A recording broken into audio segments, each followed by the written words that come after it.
What is good, guys? You got II here today, back again, once again, and this time I am bringing you the Week 5 Hive Mega Beedrill match versus Hiker Toad himself.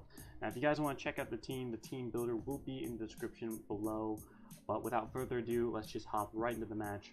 So, Hiker has brought Mega Alakazam, Weavile, Clefable, Gliscor, Rotom Heat, and the Magnezone.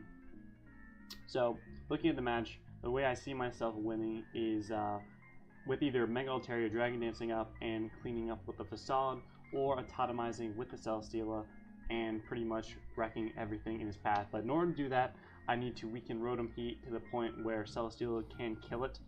So basically, I need to get rocks up this match and pressure it with momentum. But without further ado, let's hop right into the match. So he does lead the Clefable, as I do lead the Sash Chandelure, and I go straight for the Fire Blast, knowing that I can 2-KO that thing. But he does go into Rotom Heat, and unfortunately for me, I do miss that. So yeah. But I do go for the Shadow Ball, and that damage right there tells me that the Rotom Heat is max special defense, which is actually very unfortunate for me because I am specially offensive Celesteela. So I'm going to need the Rotom Heat to be weakened, but because he stays in and lets me weaken that to the point where after Rock, Celesteela will be able to kill it, Celesteela is looking like a clean mid-game to late-game sweeper, so that is fantastic for me. I just actually lure to the Weavile. I do have the Flame Body, so there is a chance that Weavile will be burned. He doesn't know, but that isn't that much of a consequence to me because I do have Scorpion Shell and I do just go for the U-turn the next turn. But as I said earlier, I do want rocks up ASAP. Rocks is the difference between me killing Rotom Heat and me not killing. It also breaks sturdy Magnezone and potentially a Sash Weavile that he may have, but he goes into Gliscor. He could have Taunt, but if he has Taunt, he's probably not Swords Dance Gliscor, so that is fantastic for me. He does go for the Knockoff, which knocks off Milotic's Flame Orb, which is kind of bad for me, but I do have the Ice Beam just in case he is set up Gliscor, and I do go for it, and I do get a crit. Unfortunately, that crit did matter. Of course, I would have killed with something else after, but it definitely mattered in the long run because he had some bulk on him. But Milotic is kind of designed to take on Megazam, unless he gets Spit F drops, but he does get a Spit F drop, and I do burn, and unfortunately for me, he has traced my Marvel Scale, so that means me and Xiao's U-turn is not straight up killing him, and that is a problem. So my goal right here is to basically weaken Zam to the point where me and Xiao can kill with a U-turn, and that is exactly what I do. If he's recover, that's definitely unfortunate. I'll probably need to play a bit differently, but yeah.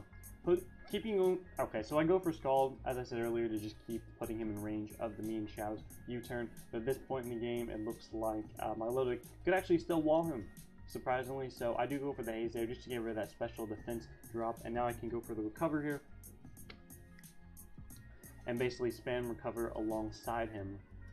Now, because he is Knockoff, that kind of tells me that he can't really touch the Celesteela, because now we know his 4 moves. His 4 moves are Psychic, Knockoff, Recover, and Calm Mind, and none of those moves can really touch Celly. So potentially I could set up on Zam with it, and with Zam in the long run. But Milotic is just sitting there. I expected Milotic to go down earlier, but thankfully Milotic is still hanging on, and I can just recover again. And the fact that Milotic is actually still alive basically gives me extra insurance against potentially a Cosmic Power or a Calm Mind Clefable, so that is fantastic to note.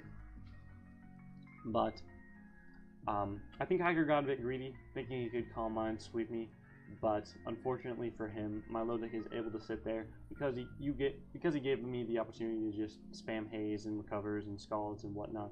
But now I kind of see this as an opportunity to Scald again. Actually, I don't switch this turn, but I do Scald, and the fact that he took Stealth Rock damage tells me that he is the Unaware. But now I can go into Celesteela. I do keep in mind that he may have the T-Wave in the back, but I figure he'll probably want to get a rocks to even the playing field. But now I expect him to switch, so I go for the Autotomize, and Rotom Heat is already weakened to the point where hopefully something will kill at this point. So doing some calcs, I discovered that the only way for me to kill this Rotom Heat is to go for my Z move Fire Blast. That's the only way. Fire Blast can kill, but I do not want to miss risk the miss at this point in the game. Flash Cannon does not kill, and the Giga Drain does not kill that I had for the Suicune. So I'm going to have to go for the Z right here.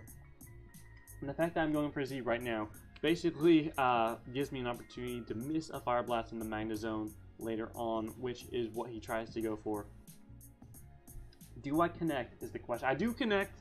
I do kill the Magna Zone, and is looking like a Celesteelin sweep here. He has nothing for Celesteela at this point in the game. Flash Cannon will be able to kill the Clefable and pretty much pick off the remainder of his team. And Celesteela is getting in its first sweep of the Hive this season, and that is absolutely fantastic. Weavile is not an answer. Weavile is going to die to the Flash Cannon, and that is the game.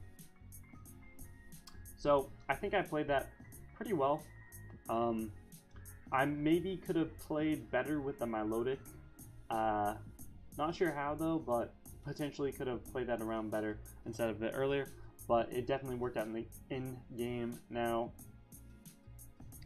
I don't blame Hiker for losing to Celesteela. Celesteela is, as I've said many times before, is I think the best draft mon in Draft League format.